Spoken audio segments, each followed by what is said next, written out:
Present tense. My name is P.P. Tujanmoko from Sanata Dharma University, Yogyakarta. In the discussion of the present tense, we are going to talk about the form, the usage or use, and the adjunct of time, which usually comes with the present tense. Now, let's start with the form. Well, the form of the present tense or sentences in the present tense can be in the positive, negative, and interrogative. Now, let's start with the positive sentence. A positive sentence in the present tense has a stem I, we, you, they, or stem plus s if the subject is he, she, or it. So if the subject is I, we, you, or they, or nouns which can be substituted with we, like John and I, or Mary and I, that's we, or a noun which can be substituted with he, she, it, then we have the stem plus s form, like goes or eats and so on. You have like I like go shopping. Here you have the stem form. I like to go shopping. Barry watches a movie every Saturday night. Here watches. Here we need to pay attention to this spelling here. We add not just s but es, watches.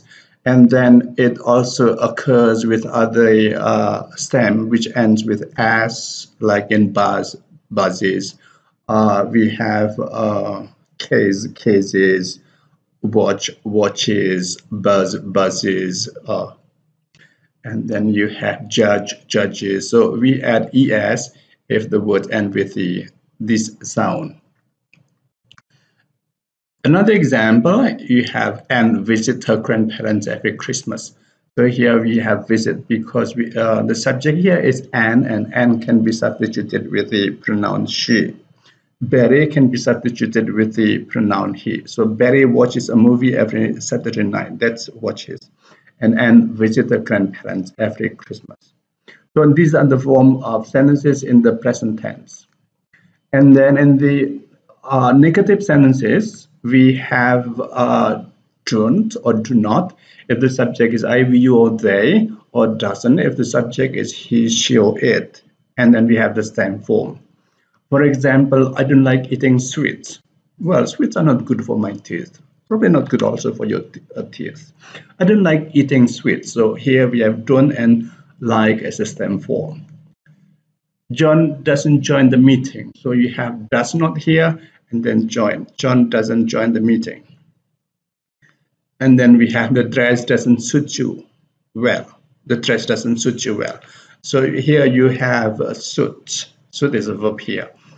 Here we have doesn't for the dress. It can be substituted with it. So the dress can be substituted with the word it, and John can be substituted with the word he. John doesn't join the meeting. The dress doesn't suit you. And then we have interrogative sentences. An interrogative sentence in the present tense takes do, or if the subject is I, we, you, or they, or does if the subject is he, she, it, or any noun which can be substituted with them before the subject, and the verb in the stem form. Here we have do you eat candies? So do here is placed in the beginning of a sentence before the subject. Do you eat candies? Does John want to come to the meeting? You have does. Does John want to come to the meeting? John is he. Does the jacket fit you? This must be fit. Does the jacket fit you? Fit and suit. So fit means it's more on the size, and suit is on the style, whether it's in the style and the color, the pattern. So that's it. Therefore, we have a fitting room, not a suiting room. Fitting room. Does the jacket fit you? Okay, and those are the forms of the sentences in the present tense. Now we have the use or usage. The first, the present tense is used for a general truth, for a habitual action, a present state, and a fixed arrangement. Now let's talk about these one by one. The first is habitual action. A habitual action is an action or state which becomes one's habit at the current time. So it's a habit. Here we example, I get up at 5 in the morning. So this is my habit to get up at 5 in the morning. It's just a habit. It's not like a general truth. This is my habit. I get up at 5 in the morning. Probably with this holiday, then I get up at 8 or at 9. But this is my current habit to get up in the morning. I get up at 5 in the morning. Diana has oatmeal, milk, and fruit for breakfast. So this is the habit of eating of Diana in the morning. She has oatmeal, milk, and fruit for breakfast. Cynthia is very busy on Sunday. This is a habit. This is a habitual state for Cynthia.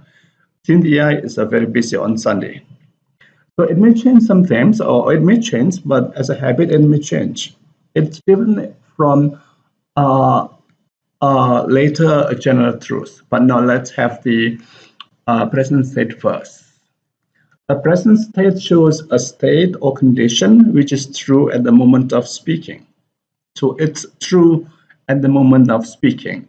The condition is going on at the moment of speaking. Here we are all happy with the test result. We are all happy with the test result. Yeah, because in the previous test we had bad grades. Now in the current test we have good grades. So we are all happy with the test result. It's present condition, present state. It's a little hot today. It's a little hot today. It should be a little, right? It's a little hot today. So you have it's a current condition. It's hot now. Probably it's not hot tonight, but it's now it's the current condition. It's the current state. It's a little hot today. Yogyakarta is a crowded city. This is also a present state, and this state and this span of time, Yogyakarta is a crowded city. Who knows if we have underground train, probably it's not crowded anymore in the future. But at the present state and the present time, Yogyakarta is a crowded city, especially during the weekends or if you have long holidays. So in this present state, and then we have another example. You look beautiful with your short hair. Well, I have to say that you look beautiful with your short hair. This one here, this is a state. You look beautiful because of your short hair. Probably if you have long hair, you don't look beautiful anymore. So here we have a present state. And then we have the third is a general truth. A general truth is a connection or state which does not change throughout time. So generally, it does not change throughout time. For example, the street goes to Solo. So if you have a street like you have the Artichoke street and then you have the next street, then the street does not change from today, tomorrow, the day after tomorrow, in the future. This street goes to Solo. That's a general truth. You cannot argue. It's something which is true throughout time. Myanmar. So this should be Myanmar. Myanmar shares a border with 4 countries: China, Laos, Thailand, and Bangladesh. So this is a general truth because it does not change. Myanmar cannot change its location. It's something like that, and it's always like that now and in the future, and also it was like that in the past. So it's a general truth. Myanmar shares a border with 4 countries: China, Laos, Thailand, and Bangladesh. Now, the red chili is very hot. Yeah, you cannot argue with that. The red chili is very hot. That's a general truth. If it is not hot, then it's not the red chili anymore. That's a general truth. And then we have a fixed arrangement. An action or state which will happen in the future because it's already planned can be expressed in the present tense. So to guarantee that it will happen in the future, we can use the present tense to show such an action. We have, for example, the annual linguistic conference is on August 12 to 14. So this is in the future, and its present tense is because it's part of a program. It's something which will happen. It has been scheduled. So it's a fixed arrangement. The arrangement is already fixed. We have the test starts at 8. This is already fixed. This is already scheduled, so it's fixed. I have a class tomorrow. This is also present tense and the future because that's the schedule. I have a class tomorrow. Well, here probably, although we can call them fixed arrangement, but if something happens, for example, today or tomorrow it rains very hard and we have the students cannot come to class and the internet connection is off, so there will be no class tomorrow. But this is according to the schedule, according to the arrangement. The test starts at 8, and the test starts at 8, and the class is tomorrow. That's fixed.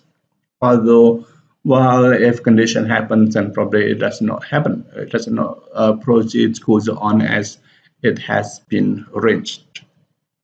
So once again, we have 4 reasons for the use of the present tense. The first is the habitual action. So we use the present tense to show a habitual action. The second is to show a present state, a state which is going on in the present time. It's true at the present time. Then we have a general truth, an action or state which does not change throughout time. Like Semarang is in Central Java. That will not change because it's always in Central Java. While unless I don't know, but if you can say Semarang is the capital of Central Java, probably it's not general truth because who knows if tomorrow it's changed or next year it changed. But the location is something which is fixed. So that's a general truth, something which will never change throughout time. You have adjuncts of time. In the present tense, several adjuncts are usually or can usually occur with the present tense. They are usually, always, often, seldom, rarely, never, sometimes, normally, occasionally, and every. They are often called adjuncts of frequency. They show the frequency of the action, and they show that it's a present habit or something which is something which always happens, or it's something which is fixed. Lenny usually comes late to class. This is a habit, but probably because the teacher is very strict, and then the teacher gets very angry with her, and then probably Lenny may change the habit. But this is usually here is the adjunct of time. And we can as an adjunct of time, we can put usually in the beginning, like usually Lenny comes late to class. In the middle, Lenny usually comes late to class, or at the end, Lenny comes late to class usually. So the position of an adjunct can be in the beginning, in the middle, or in the end. Here we have Rita always strokes. That's what I see. Rita always strokes her hair when she is nervous. So when she feels nervous, she strokes her hair, combs her hair with her fingers. Rita always strokes her hair when she is nervous. And that's a chunk of time. And again, always here occurs in the middle. It can occur in the beginning before Rita, and then it can also occur at the end after hair or before when. Rita strokes her hair. Well, no, always. I think always Rita. Rita strokes her hair always when she's, well, always. It seems it's not natural. You have to put it at the beginning or at the end. It sounds best with before the predicate, but with usually it sounds natural. Usually Lina usually, and Lina comes late to class usually, and then I come to campus every day. Every day I come to campus, because I'm a religion lecturer. Every day I come to campus, and I come to campus every day. I every day come to campus. That's also possible, but that's not very common.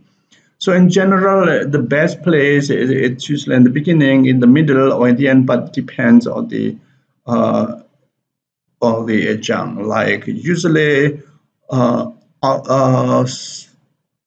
sometimes and rarely that can be occur in the middle or in the beginning, in the middle, and the end. But if we have always just now, always Rita stroke, that doesn't sound. Okay, that's the chunk of time. So sometimes normally Lenny normally comes late to class. Lenny occasionally comes late to class. It's just the it's just the frequency. Well, that's all about the present tense. Thank you very much. So please remember we have the form and also the use. And a chunk of time doesn't always occur, but the most important is the meaning. So we need to consider the meaning of a present tense or the meaning of an action or state if you want to use the present tense. Thank you. That's all.